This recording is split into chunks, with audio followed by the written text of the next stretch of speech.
This is VOA Africa.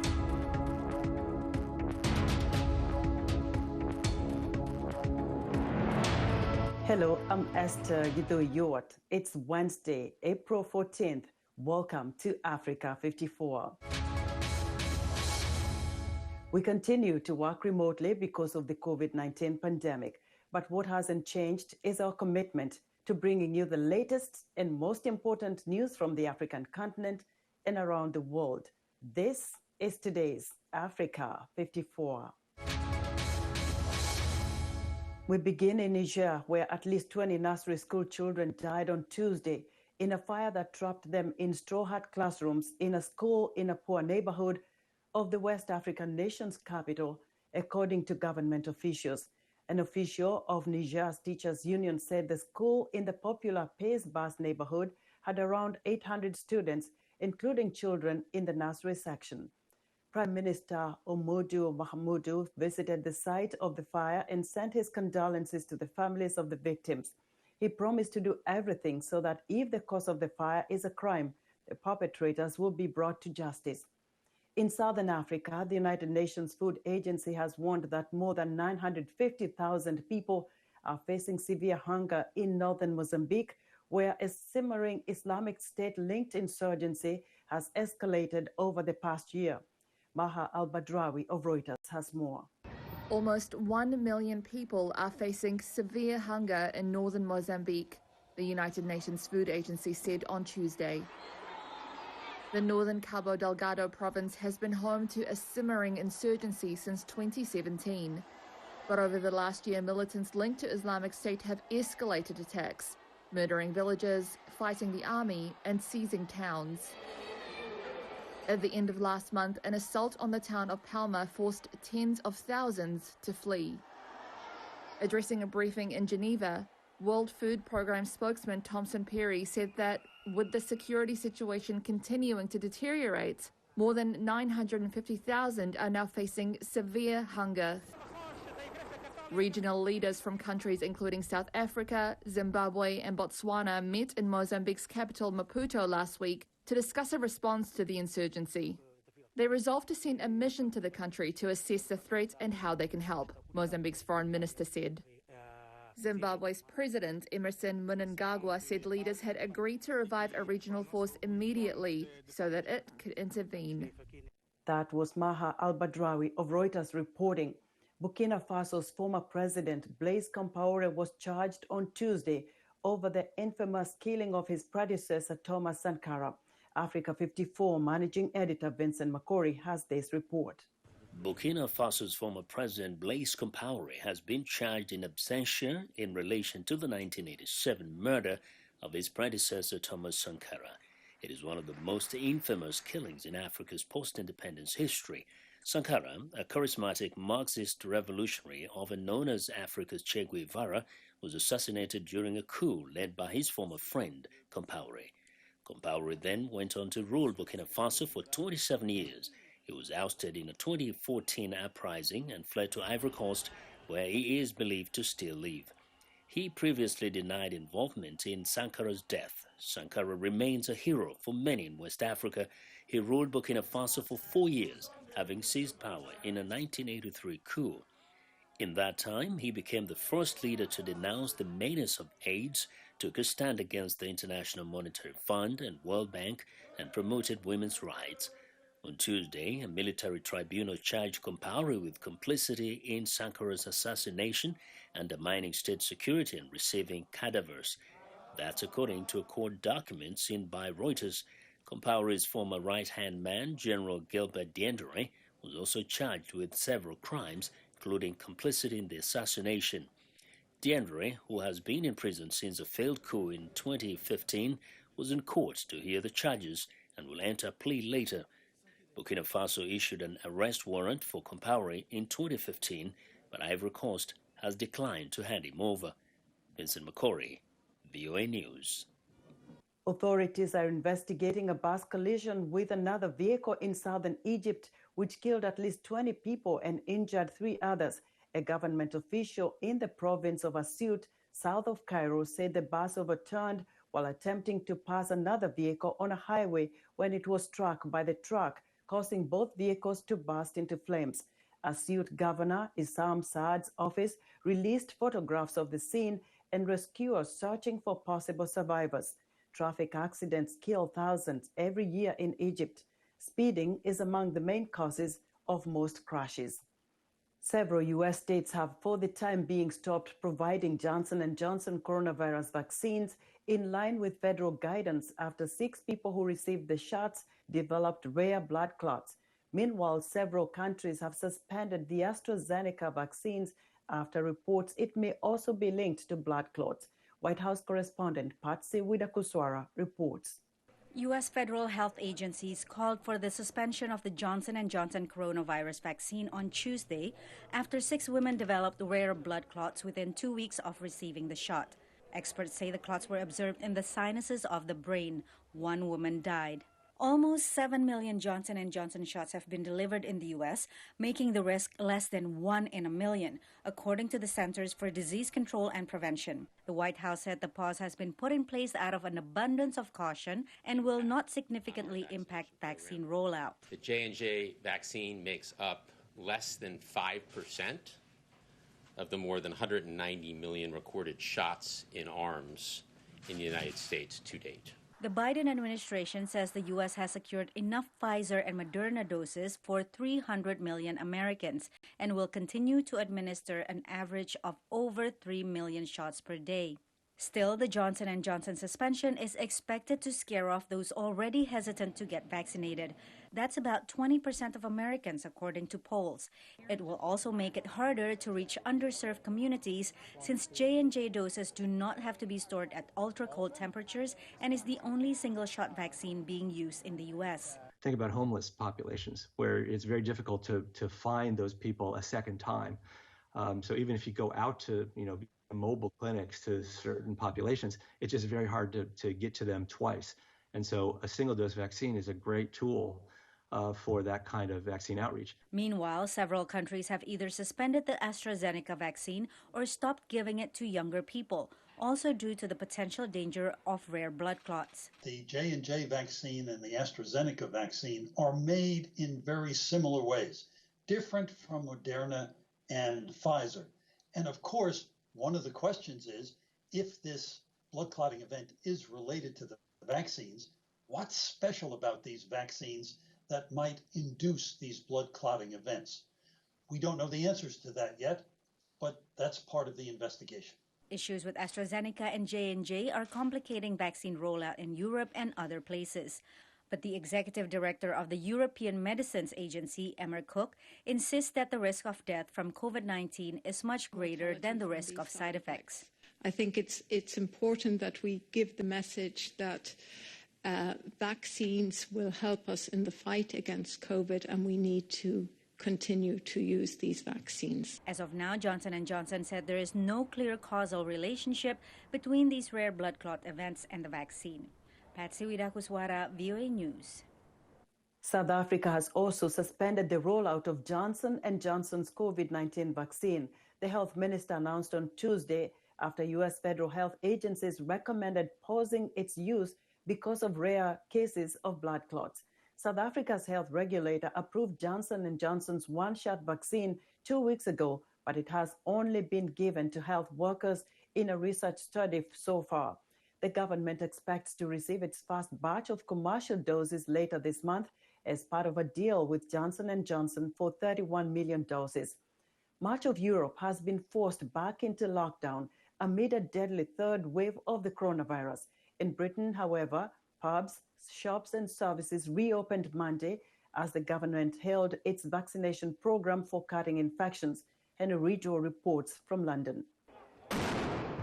Back in lockdown and stretched to the breaking point, restaurant owners gathered in Rome Monday to protest government orders to close.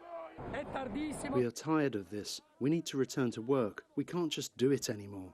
Italy is one of several European countries struggling with a third wave of the virus. France, Germany and several other states have extended lockdowns. Doctors warn more young people are being hospitalized with the virus. Germany's Chancellor has this stark warning. This third wave might turn out to be the toughest one of all for us.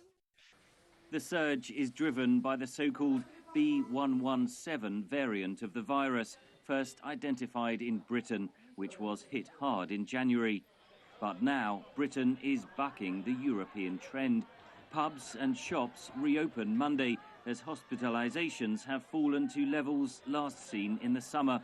More than 60% of British adults have received a first dose of vaccine. There is a huge wave of third wave of COVID sweeping Europe at the moment, and that's in part due to the fact that not very high proportion of their population has been vaccinated.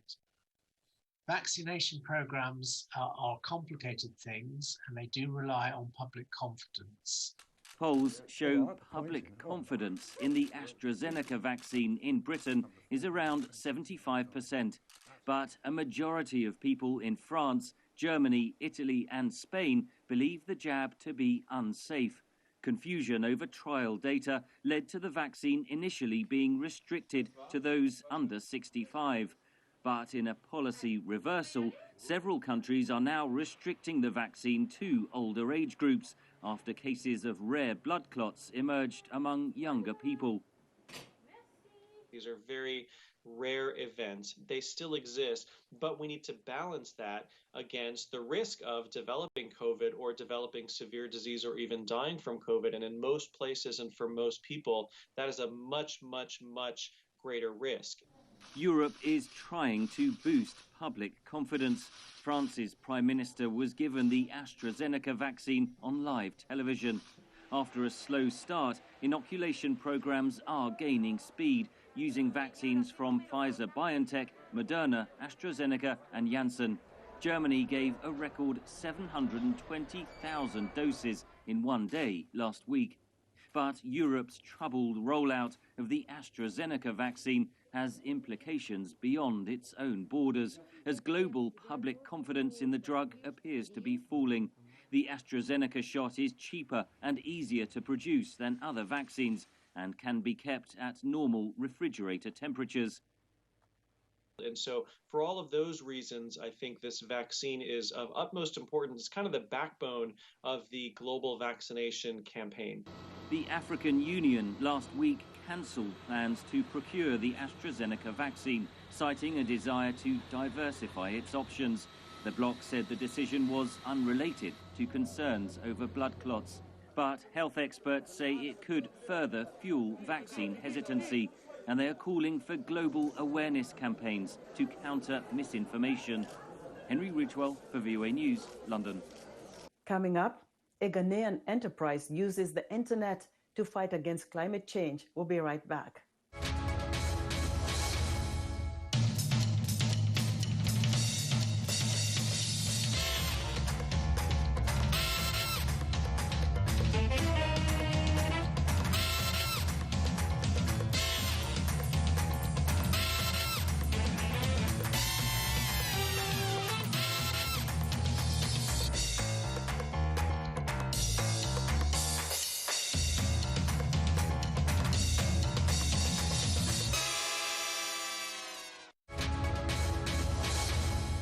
Welcome back to Africa 54. Attorneys for Derek Chauvin are presenting their arguments defending the now fired Minneapolis police officer charged in George Floyd's death. VOA's Jesusime Ani has more. Prosecutors pursuing murder and manslaughter charges against Derek Chauvin gave way for his legal team to present their case on Tuesday. Does the state have an additional witness? Your Honor, the state of Minnesota rests. Thank you. Over the more than 2 weeks of testimony featuring police body cam and surveillance footage, eyewitnesses, medical experts, and law enforcement officers, prosecutors have argued that George Floyd died because Chauvin pressed his knee into Floyd's neck for more than 9 minutes.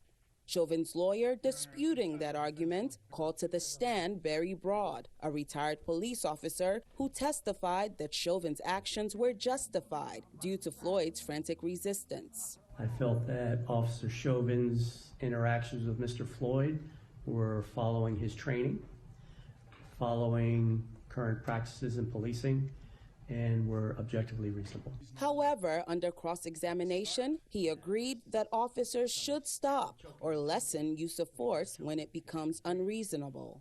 The defendant did not alter the level of force that he was using on Mr. Floyd, did he? No.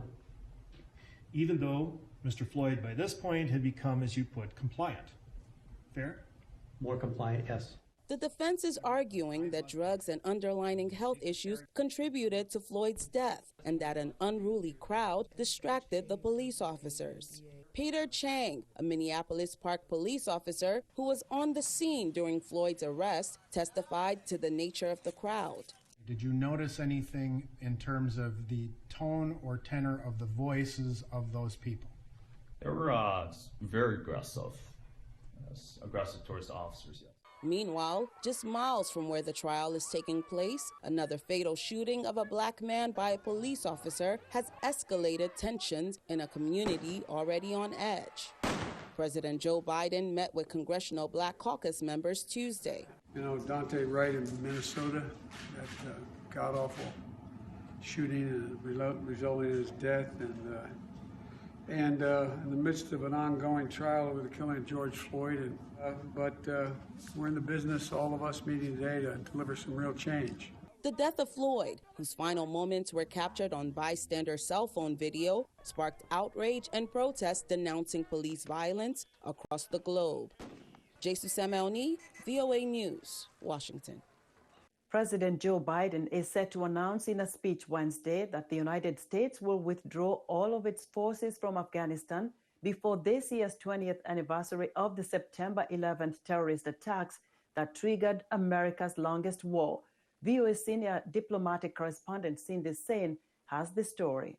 The U.S.-led war in Afghanistan is now the longest-running war in American history, and thousands of American, NATO, and Afghan troops have died, along with more than 43,000 Afghan civilians. The White House says President Joe Biden will tell the nation that America's role in that war will end before the 20th anniversary of the September 11th al-Qaeda terrorist attacks on the United States. But I will say that the president has been consistent in his view that there's not a military solution to Afghanistan, that we have been there for far too long. Psaki said Biden also believes the U.S. needs to focus its resources on fighting the threats it faces today, almost 20 years after the war began. Some Republican lawmakers were quick to condemn the announcement, even though former President Donald Trump had wanted U.S. troops out of Afghanistan by this May. Republican Senator Mitch McConnell called it a grave mistake. A reckless pullback like this would abandon our Afghan regional and our NATO partners in a shared fight against terrorists that we've not yet won. It will also specifically abandon the women of Afghanistan, whose individual freedoms and human rights will be imperiled. One analyst told VOA he agrees that this is a decision that shows disregard for U.S. partners in Kabul and around the world. This opens up, I think, the gates here very clearly to a Taliban takeover. The government will not be able to survive very long without American presence. The Taliban was also swift to react, saying they would not participate in peace talks until all foreign troops have left their homeland. The talks, to be held in Turkey, had been announced just hours earlier at the United Nations. The Republic of Turkey, the State of Qatar, and the United Nations said they are co-convening a high-level and inclusive conference from the 24th of April to the 4th of May between the representatives of the Islamic Republic of Afghanistan and the Taliban. It is not clear whether the talks would still take place. Afghan civilians are weary of the loss of innocent life in targeted attacks, such as this one in Jalalabad late last month that killed 3 women polio vaccine workers. Government officials in Kabul attribute most targeted attacks to the Taliban. Cindy Sain, VOA News.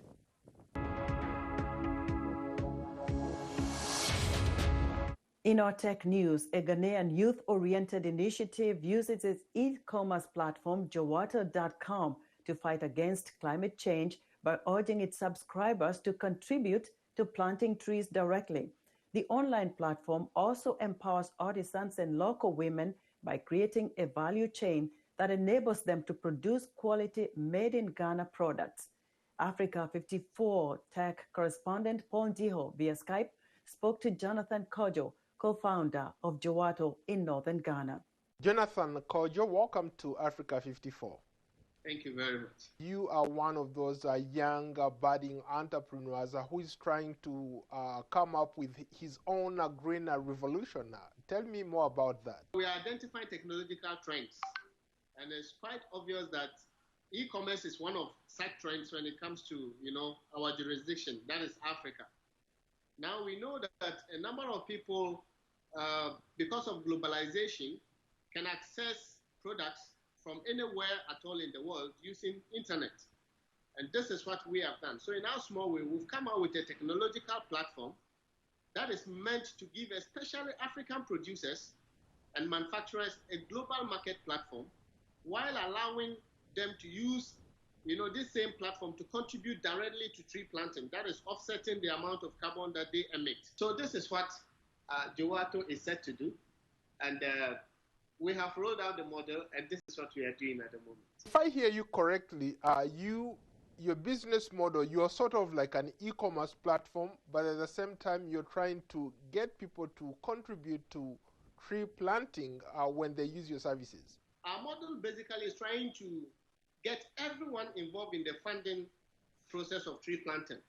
We know very well that at the moment, we depend on organizations and few corporate bodies who want to contribute a little to, as a way of contributing to their social responsibilities and all of that.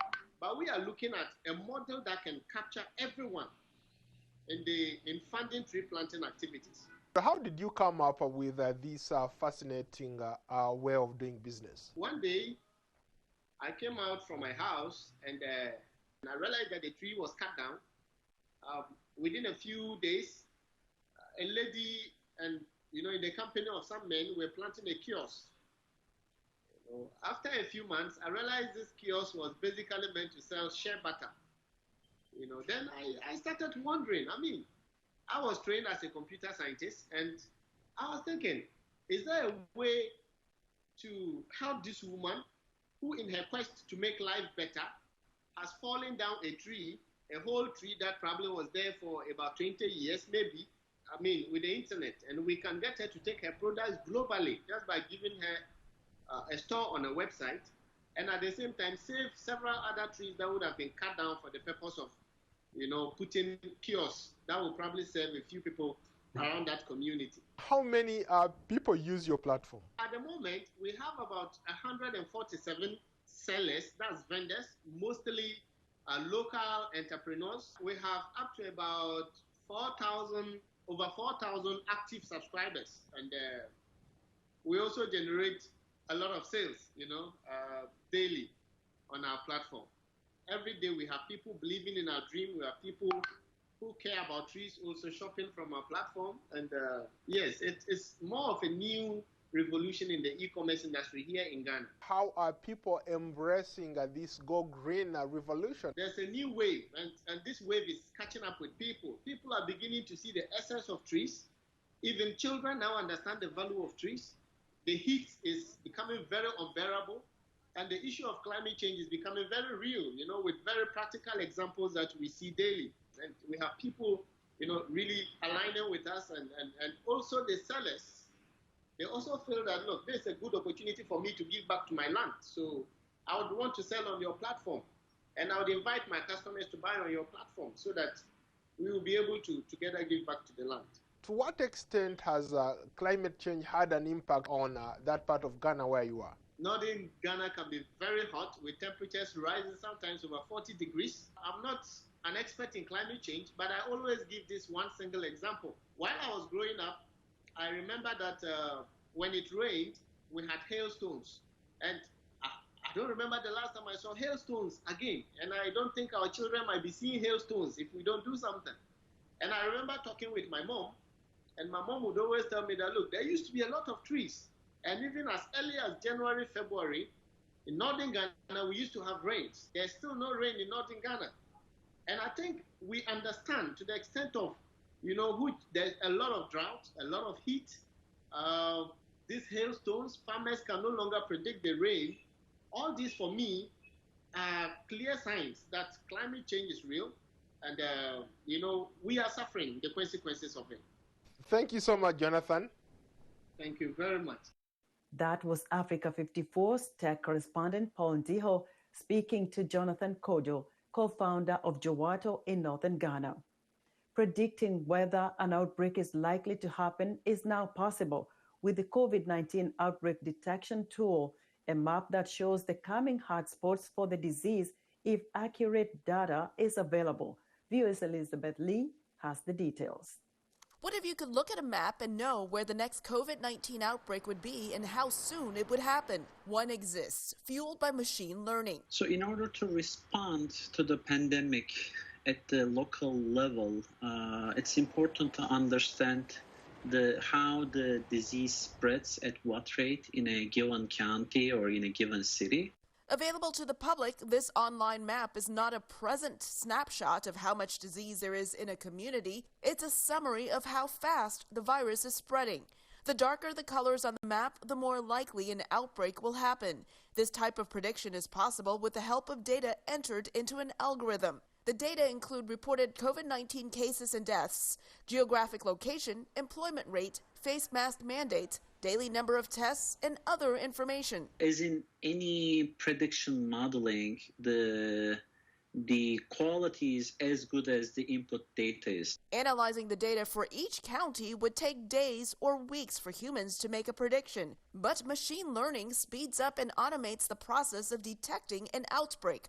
Researchers say even with vaccines, something like this COVID-19 outbreak detection tool is still valuable. If new strains come with new variants and the vaccine is not working on them, or at some point, the duration of protection from vaccines will wane.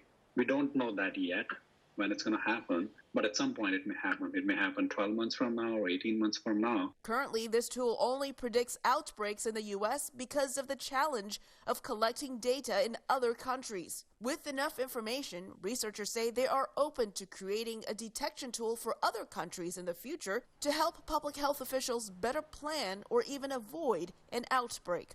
Elizabeth Lee, VOA News.